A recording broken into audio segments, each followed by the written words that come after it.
Good evening, everyone. Welcome to Black Logic. So, United Healthcare CEO Andrew Whitty has been fatally wounded in what police are calling a targeted assassination. Whitty, a major figure in the healthcare industry, was gunned down outside the Manhattan office this afternoon. Investigators are looking into possible motives, including corporate and political backlash over recent healthcare decisions. This tragic event has rocked both the business and the medical communities altogether. Joe Rogan. During a recent episode of his podcast, Joe Rogan claimed that Ukrainian President Zelensky reached out about appearing on the show. Rogan, however, turned down the request, citing concerns about potential propaganda and the optics of having a wartime leader on a podcast. This revelation has sparked debate over the intersection of politics and media and shaping public opinion. I agree with Joe Rogan on this one. I think that was a good call not to have President Zelensky to get popularity for most likely an unwanted war. This is a very unpopular war. It's a very popular war because it's so unpopular. And American taxpayers are definitely tired of paying for foreign wars where we have no skin in the game. Because when offered to join NATO, Ukraine didn't want to do that. But now they're calling foul because the Russians have invaded and they've been at war for 2 years. And even with all the billions of dollars that Americans supporting in weapons and equipment and all sorts of other things, they're thinking about a compromise. So I agree with Joe Rogan on this one. That was a really good call. You want popularity, you want more sympathy from the American people. We didn't even ask to give you billions of dollars. So, no. President-elect Donald Trump is planning a whirlwind first week in office. Aimed at radically transforming federal policies and institutions, Trump's agenda includes reintroducing border wall construction, dismantling key regulation from the Biden era, and cutting funding to certain federal programs. Critics are already warning that this could lead to legal and logistical chaos, while Trump loyalists are celebrating his ambition. Now, that's a really ambitious goal of remaking, rebuilding, make America great again in 1 week. Now, of course, we know that legislation takes time, maybe a year or two, to really be effective for the American people can feel it. So they not only feel it, but understand what's essentially going on. Sometimes that take a year or two because just the way economics within the economy works. So, but again, very ambitious. And I think what he means by this is he's going to be signing a lot of executive orders to get the ball rolling. And as he signed those executive orders, he's going to be asking for larger budgets and approval to get some of these projects. Because sometimes, you've all heard it before, you have to spend money to make money. Let's move right along. Major U.S. companies like Meta, Amazon, and Goldman Sachs have announced new rounds of layoffs, citing economic uncertainties and increased reliance on AI. Experts are warning that these jobs could exacerbate income inequality and economic insecurity heading into 2025. China is advising its companies to steer clear of the U.S. So China is low-key putting a ban on the United States of America. So everybody who was crying out about Donald Trump is going to tax China 25% tariffs, and if they don't stop the illegal flow of fentanyl inside of America, he's going to add an additional 10%. It's going to be 35%. So now China is banning the U.S. so other chip makers won't work with us, like Taiwan. Now, don't forget, Taiwan is one of America's allies. So even in Taiwan is one of the number one chip makers. So we'll see how that goes through. But China is really flexing their muscles on this one. They're really flexing their muscles on this one.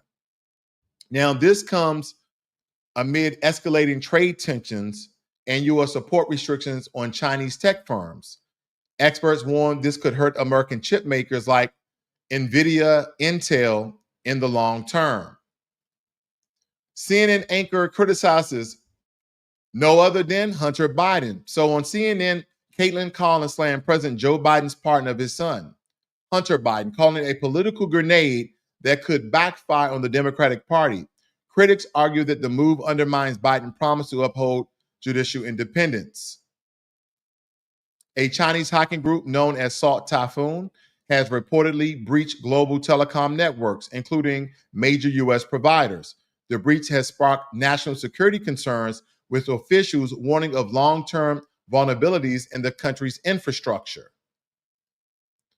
Former President Bill Clinton weighed in on Joe Biden's pardon of Hunter Biden, expressing concerns about the political implications. Clinton warned that the decision could alienate centrist voters and give Republicans more ammunition heading into the 2024 election. Of course, Bill Clinton was absolutely against it, and he feel just like the rest of the Democrats feel like there was backstab by Joe Biden, because on many occasions, and even the Speaker of the House on many occasions stated that Joe Biden would not pardon his son. See, in my opinion, he shouldn't have said anything.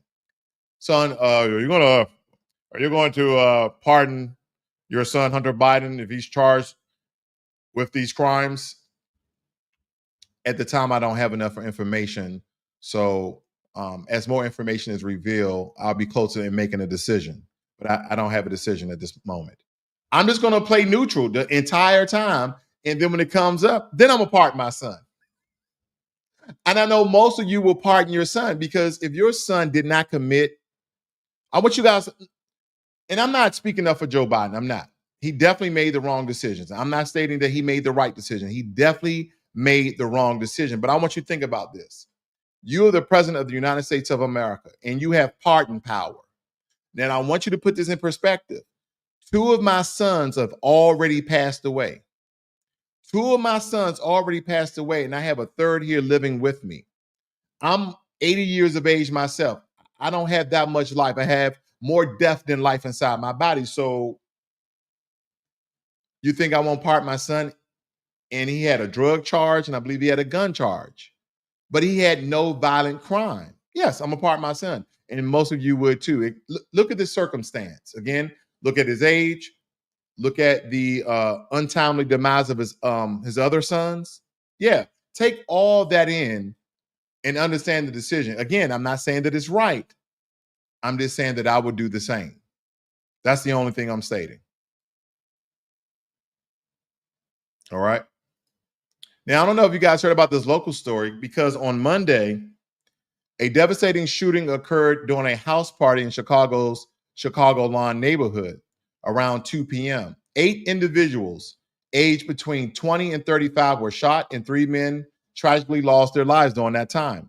Among the injured, a 27-year-old woman remains in critical conditions after sustaining a gunshot wound to the head.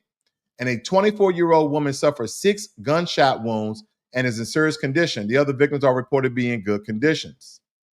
So while the Chicago Police Department has not officially identified and confirmed the affiliates or the perpetrators that's involved, there is growing speculation about the involvement of Venezuelan migrant gangs, or should I say Venezuelan illegal immigrant gangs. Mostly the notorious Tren de Aragua. You guys remember I did, when I was traveling during the time, I did that broadcast on Tren de Aragua and broke down that in Venezuela and all these other countries, they're locking them up or they're sending them north. They're locking them up or they're sending them north. And when they lock them up, they're in there for life. They even started to, tourism has even picked up in Venezuela, because a lot of these terrorists to our nation actually fled to the United States before they got locked up. And the only thing they did was reform their gang, because the 2 most notorious gangs, when we're talking about gangs, you want to be real with you? You guys are thinking about the Bloods and the Crips. When the last time you heard a crime committed by the Bloods and the Crips? Gangster disciples? When have you heard the last time? I'm not saying that it's not happening, but I believe the 2 most dangerous gangs in America is Tren de Aragua and MS-13. And they are not organically from the U.S. So that's where I'm at with that. But this gang originated from Venezuela, has been expanding its operation into U.S. cities, including Chicago. Their activities range from drug trafficking to violent crimes, and their presence has been linked to increased tensions and violence in areas with significant migrant population. What I wanted to know, when we've been hearing a lot of shootings and killings in Chicago for like the past 3 years, I wonder if one or two or three of these gangs that are foreign to our land was part of the statistics, but mass media never reported that. I'm just asking questions. Now, community leaders are actively working to dispute the tensions between local residents and newly arrived migrants, illegal immigrants. Efforts include educating asylum seekers about local gang dynamics and fostering better community relations to prevent further violence. This incident underscores the urgent need for comprehensive strategies to really address gang violence and support of the American community of people who are illegally in our land. It's a lot being said. There's a lot going on right now. And I thank you guys here for joining me. I see we have Jermaine Anderson. Good evening, sir. Thank you for moderating. And I thank everyone for joining me here this evening. With that being said, family, you guys have a great and wonderful hump day or hump night, pun intended. This is Black Logic.